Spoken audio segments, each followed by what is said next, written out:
नमस्कार. अस्त्र न्यूज नेटवर्कमध्ये आपलं स्वागत. पाहूया आताची महत्त्वाची बातमी.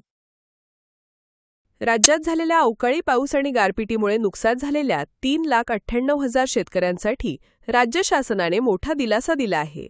या शेतकऱ्यांच्या मदतीसाठी 337 कोटी 41 लाख रुपयांच्या निधीला मंजुरी देण्यात आली असल्याची माहिती मदत आणि पुनर्वसन मंत्री मकरंद जाधव पाटील यांनी आज दिली.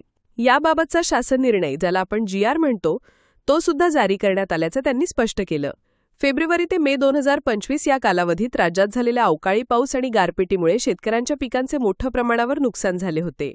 या नुकसानीची दखल घेत जिल्हा प्रशासनाने तातडीने पिकांचे पंचनामे करून अहवाल शासनाकडे पाठवले होते.